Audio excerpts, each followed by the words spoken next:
Bienvenidos a un nuevo episodio de En la Mirad, la vitrina de los grandes reportajes. Solemos pensar que solo el sector armamentista se beneficia de la guerra. ¿Y cuál equivocados estamos? La lista es larga. Hay sectores como el político, tecnológico, energético y hasta los medios de comunicación que han encontrado razones para fomentar los conflictos bélicos en todo el mundo. La ambición de poder, la codicia por los recursos naturales y el excesivo deseo de superioridad por ser el hegemón mundial ha hecho que Estados Unidos convierta el caos y la guerra en un bastión de su política pública. Los grandes intereses de Estados Unidos por los conflictos bélicos surgieron después de la Segunda Guerra Mundial.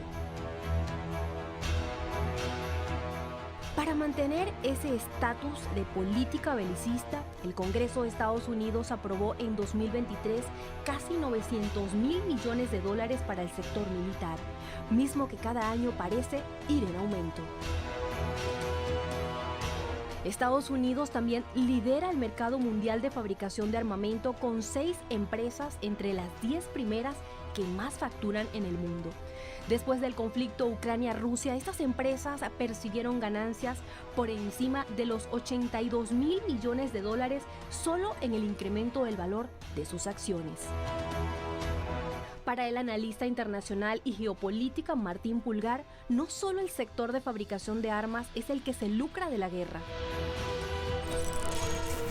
Ciertamente el sector del armamentista es quizás el sector que primero se beneficia, el que uno ve a la hora de cualquier evaluación de los conflictos abiertos o en potenciales, se beneficia del conflicto, ya sea porque provee medios y provee municiones y sostiene, gracias a él, buena parte del esfuerzo militar y de guerra en los conflictos abiertos. Pero hay varios sectores económicos que ven en la guerra un instrumento para medrar y para tener amplias ganancias. Hay un sector financiero, las guerras son costosas, deben ser financiadas a plazo y buena parte de los estados no tienen los recursos en forma inicial para sostener un esfuerzo de guerra a mediano o largo plazo. El sector político también saca provecho del complejo militar industrial.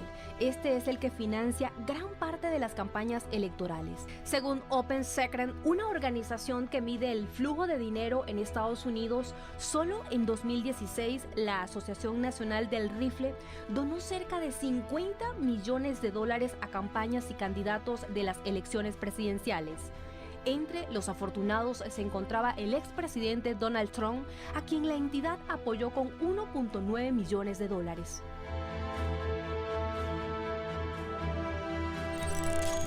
Bueno, podemos hablar del segmento militar, del armamentista, de la recesión que los Estados Unidos, de la crisis económica que pasa en los Estados Unidos y que ve en esta aportación de medios militares, en la fabricación, en la dinamización de su economía a partir del aporte del gasto público hacia el sector militar, una forma de dinamizar su economía y salir de la recesión, porque el elemento electoral de los Estados Unidos juega a favor de una serie de conflictos en función de la inversión en sectores que respaldan a uno u otros candidatos. Entonces, por supuesto, aquí hay un beneficiario que es estos sectores armamentistas que son altamente lobistas en la estructura del sistema político estadounidense y que de alguna manera benefician, aportan a las campañas electorales de los candidatos demócratas y republicanos, y porque también de alguna manera una campaña electoral, un esfuerzo electoral es extremadamente costoso. La guerra es un negocio que sale caro. Los países envueltos en conflictos bélicos, al agotar sus recursos, recurren al sector financiero y al complejo militar industrial internacional. Un ejemplo de ello fue los $95 mil millones aprobados por el Senado de Estados Unidos para financiar los conflictos en curso ejecutados por Ucrania, Israel y Taiwán.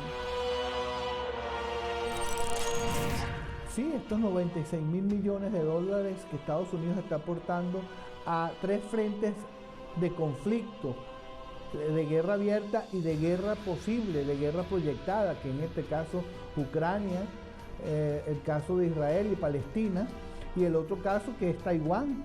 y a la zona de conflicto, de confrontación entre Taiwán y China. Son 3 aportes: apoyo militar, ayuda militar que hace Estados Unidos en estas áreas de conflicto. ¿Y cuál es el interés de los Estados Unidos en estos frentes? Bueno, podemos hablar del segmento militar, del armamentista, de la recesión que los Estados Unidos, de la crisis económica que pasa en los Estados Unidos y que ve en esta aportación de medios militares, en la fabricación, en la dinamización de su economía a partir del aporte del gasto público hacia el sector militar, una forma de dinamizar su economía y salir de la recesión. La inteligencia artificial también ha entrado en juego en esta carrera de la guerra. Está el sector financiero, pero también el sector tecnológico, que utiliza la inventiva, que a veces tiene doble propósito, que está orientado hacia el mercado civil, pero que tiene siempre una rama, una instrumentación militar de sus investigaciones y que soporta buena parte de los medios militares, que son cada vez más sofisticados. No solamente el que fabrica un tanque es un material de metal, sino que implica alta tecnología, pero también está en buena parte del sistema político de los países, que ven en la guerra una forma de reorientar el gasto público, en vez de hacia educación o hacia salud, lo orientan hacia el gasto público necesario para abordar la amenaza militar. Entonces orientan el gasto hacia la compra de armamento y hacia el sector defensa. En la guerra el drama no deja de sorprendernos. En 2023, la portavoz oficial del Ministerio de Asuntos Exteriores de la Federación Rusa, María Zakharova, denunció que Ucrania se ha convertido en uno de los líderes mundiales de la trasplantología negra, teniendo su punto más alto después del inicio de la operación militar especial rusa en ese país. De acuerdo a la denuncia de la funcionaria, los órganos de los soldados caídos ucranianos pasaron a formar parte de la oferta de uno de los comercios más grandes de la Darknet. Corazones, hígados, riñones y demás partes de sus cuerpos eran ofrecidos por un valor de 5.000, 12.000 y hasta 25.000 euros la unidad en el caso del corazón. Además, agregó que los envíos se realizan únicamente a los países de la Unión Europea, en un contenedor médico en un plazo de entre 48 y 60 horas. Palestina también ha denunciado que los cadáveres de palestinos devueltos por Israel a Gaza tienen órganos robados. También están sectores económicos oscuros, el que trafica con órganos humanos, por ejemplo, el que trafica con los soldados o los potenciales soldados que los extraen de las zonas de conflicto y les cobran grandes cantidades de dinero para que no vayan al conflicto. Por ejemplo, acabamos de ver la extracción de órganos en cadáveres en la zona de Gaza. Hay una zona oscura, un sector económico oscuro que trafica, que vive del elemento militar. El sector mediático es el legitimador de la guerra con sus mecanismos de propagandas y desinformación, asegura Pulgar, al punto que las declaraciones de guerra elevan más los índices de audiencia que los mismos mecanismos de paz. Esa industria de la construcción de más mediática y la construcción de a veces de realidades. Ciertamente los medios de comunicación se benefician de los conflictos. Son históricamente, en muchos momentos en la historia, han construido conflictos, han propiciado conflictos, han alargado conflictos que ya estaban prácticamente concluidos. La industria mediática en alianza con sectores armamentistas, con el sector financiero, con varios sectores productivos de muchos países desarrollados, son parte esencial de la maquinaria de guerra. El sector de los medios de comunicación es constructor de guerras, alentador de conflictos y de alguna manera trata de moldear la opinión pública en función de sus intereses en los conflictos abiertos o más soterrados, o de alguna manera inclusive en guerras civiles que le interesa fundamentalmente el aparato mediático norteamericano y europeo, que es el que domina buena parte de la industria mediática mundial.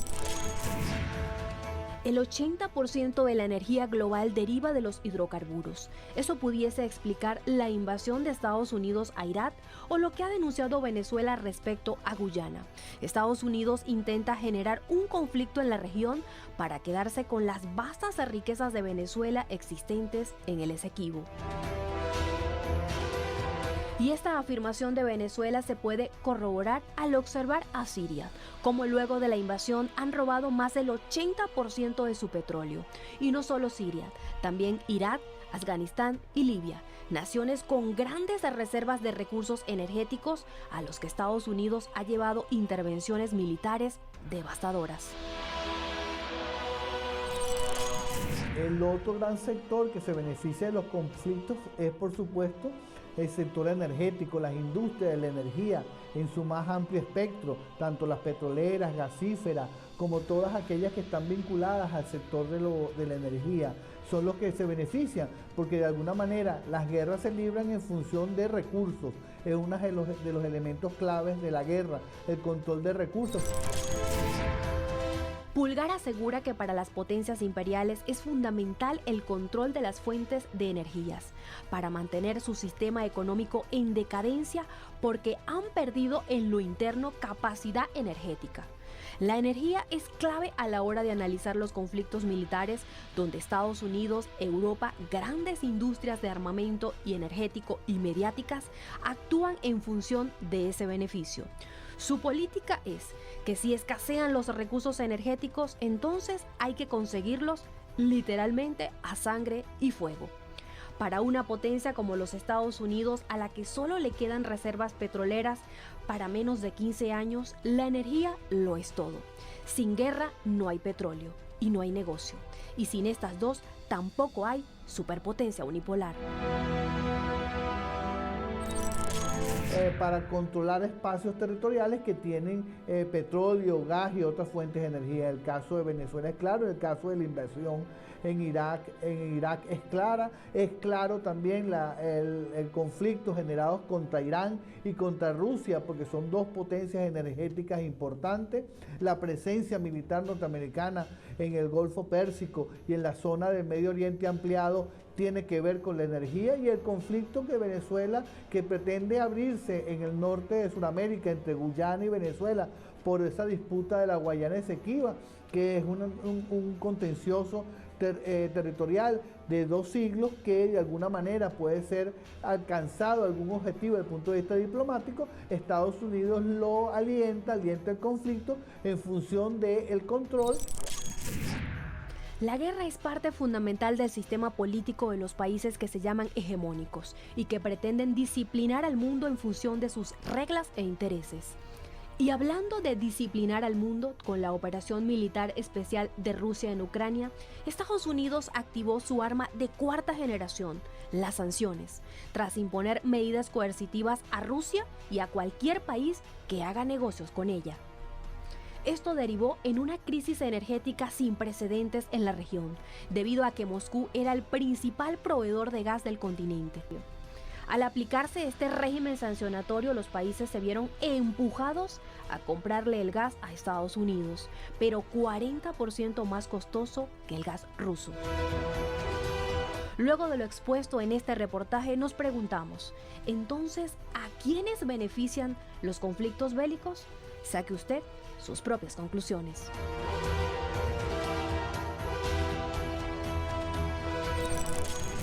En el negocio de la guerra no solo pierden las poblaciones civiles masacradas, sino que también pierde la diplomacia y hasta la ONU por su incapacidad de hacer algo en pro de los derechos humanos violentados en estos territorios. De esta manera finalizamos nuestro programa del día de hoy. Será hasta la próxima semana cuando seguiremos colocando en la mira los temas más importantes del acontecer nacional e internacional.